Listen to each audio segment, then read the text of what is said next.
ভারতে মুসলিম জনসংখ্যা বৃদ্ধির পেছনে প্রজনন হার নয়, বরং প্রতিবেশী দেশ পাকিস্তান ও বাংলাদেশ থেকে ব্যাপক অনুপ্রবেশকে দায়ী করলেন ভারতের কেন্দ্রীয় স্বরাষ্ট্রমন্ত্রী অমিত শাহ। শুক্রবার দিল্লিতে দৈনিক জাগরণ আয়োজিত এক অনুষ্ঠানে তিনি এমন মন্তব্য করেন। 79% हुए और मुस्लिमों की संख्या 14.2%।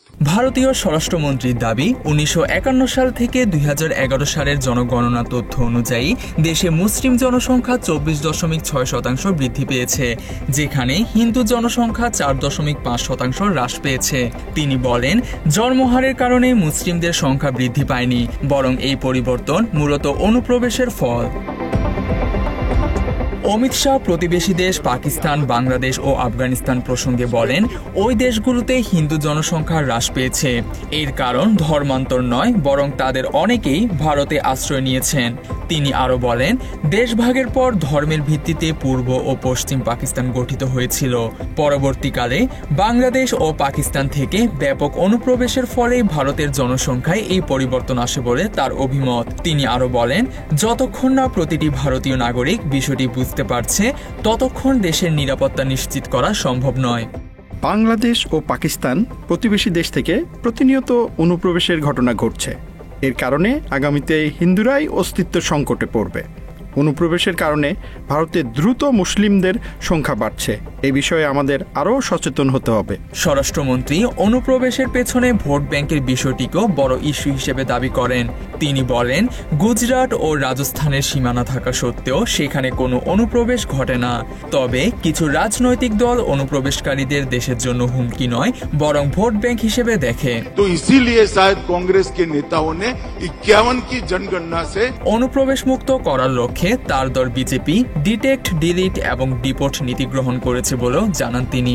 এই নীতির উদ্দেশ্য হল, সরকার প্রথমে অনুপ্রবেশকারীদের চিহ্নিত করবে, এরপর ভোটার তালিকা থেকে তাদের নাম মুছে ফেলতে সর্বোচ্চ চেষ্টা করবে এবং পরবর্তীতে তাদের দেশে ফেরত পাঠানোর কাজ করবে। মাত্র 30% টাকায় জমির মালিক হয়ে নতুন বাংলাদেশের গড়ে তোলার স্বপ্ন দেখা বাংলা বসতি। স্বরাষ্ট্রমন্ত্রী এই প্রসঙ্গে নাগরিকত্ব সংশোধন আইন এবং ভোটার তালিকার বিশেষ নিবিড় সংশোধনকেও সমর্থন করেন। তিনি বলেন, সিএএ কারো নাগরিকত্ব কেড়ে নেওয়ার কর্মসূচি নয়, বরং এটি নাগরিকত্ব প্রদানের জন্য তৈরি করা হয়েছে। তার মতে, এই আইন কোনো সম্প্রদায়কে তাদের নাগরিকত্ব থেকে বঞ্চিত করতে পারবে না। এর একমাত্র উদ্দেশ্য হল শরণার্থীদের নাগরিকত্ব প্রদান করা। তিনি আরও উল্লেখ করেন, 1951 সালের আদমশুমারি অনুযায়ী ভারতে হিন্দুদের সংখ্যা ছিল মোট জনসংখ্যার 84% এবং মুসলিম জনসংখ্যা ছিল 9.8%। 2011 সাল নাগাদ মুসলিম জনসংখ্যা বৃদ্ধি পেয়ে হয়েছে 17 কোটি 20 লাখ, যা মোট জনসংখ্যার প্রায় 14%। গত এক দশকে আসাম ও পশ্চিমবঙ্গের সীমান্তবর্তী জেলাগুলোতে মুসলিম জনসংখ্যার বৃদ্ধির হার অনেক বেশি, যা অনুপ্রবেশ ছাড়া সম্ভব নয় বলেও মন্তব্য করেন তিনি। অমিত শাহ জনসংখ্যার এই ভারসাম্যহীনতাকে জাতীয় নিরাপত্তার বিষয় হিসেবে বর্ণনা করেন।